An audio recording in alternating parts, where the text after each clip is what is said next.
I'm Lindsay, Young Carers Manager, and have been manager for the past couple of years. So for those that don't know, I sort it, we're a charity organisation and we work with young people aged 8 to 18. Our services have kind of changed over the years just to kind of meet the needs of the community. At the moment we've got 3 main kind of strands to I sort it. Our young carer service, we've got our Planet Youth service, which can run or youth clubs across the authority, and then we've got our care experience team that work with they run a mentoring service, and they also run care connections, which is kind of raising training for young people who are care experienced. Alright, so I'm just going to give you a wee overview of the service and how you can access referrals and stuff like that as well. So how do we support? So we work with 8 to 18-year-olds who are caring for somebody due to a physical or learning disability, poor mental health, most common kind of depression, anxiety, poor mental health through kind of trauma, whether it's domestic violence, that type of thing, long-term health conditions, and any kind of alcohol or drugs dependency. Young carers can be caring for anybody within the family home. It could be parents, it could be siblings, grandparents, it could be a family friend, it could really be anybody that they're caring for.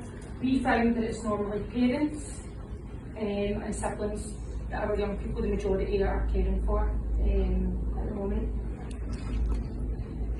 And these pictures, there's pictures throughout the slides actually. So you can see the pictures are actually from a trip we done last Monday for some respite for our young carers. So what we provide, so every young person that's referred into our service is entitled to a young carer statement, and basically that's an assessment of their needs. I've actually left a wee copy on each of the tables, but it lets us see who they're caring for, how that affects them, what kind of things they might be helping out with around the family home, whether that's chores, or helping out with younger siblings if parents are unable to do that, taking siblings to school, making meals, giving medication. It really varies from young person to young person. Some can be doing an awful lot, and some maybe it's just emotional support that they're offering a parent, but we do take on referrals for all young people. And it's good just to note as well, for today, if you're waiting on a child or a young person being waiting to be assessed and they're on a waiting list, they can still be referred into our service as well. Siblings can still be referred in.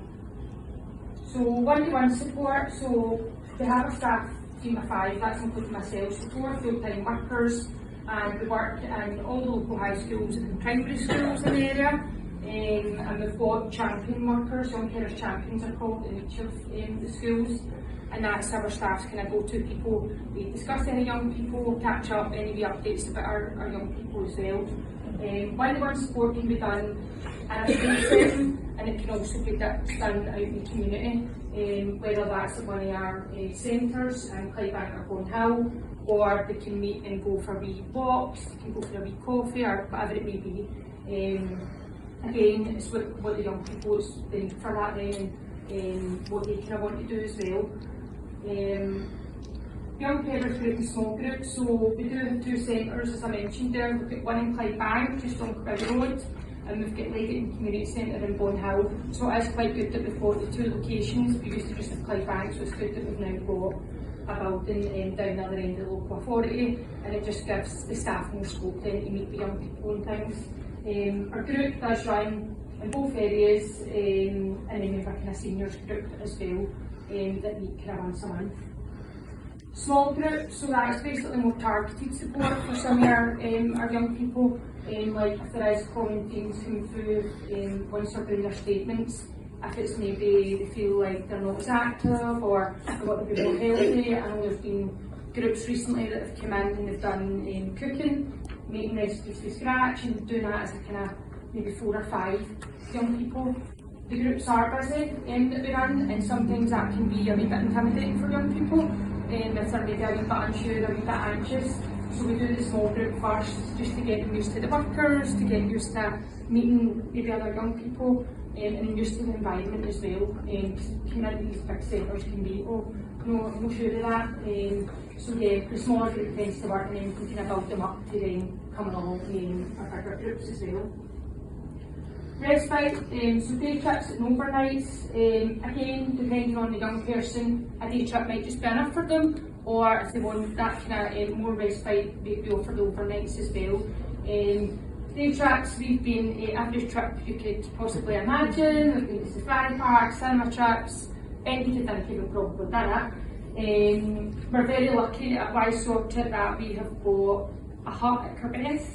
And when you say hut, people think a shed or something, but it's more like a lodge up at Carbeth. It sleeps 10 people, so 8 young people, 2 staff. It's an all green build, it's got a compost toilet, it is an actual toilet. It's got no running water, there's no Wi-Fi. So yeah, that's a biggie I would have to say for young people going up, that actually they're cut off from Wi-Fi. Their friends, but actually that's really good respite for young carers to be switching off of that, and for families. So we do actually, we do let our young carers' families book that out as well.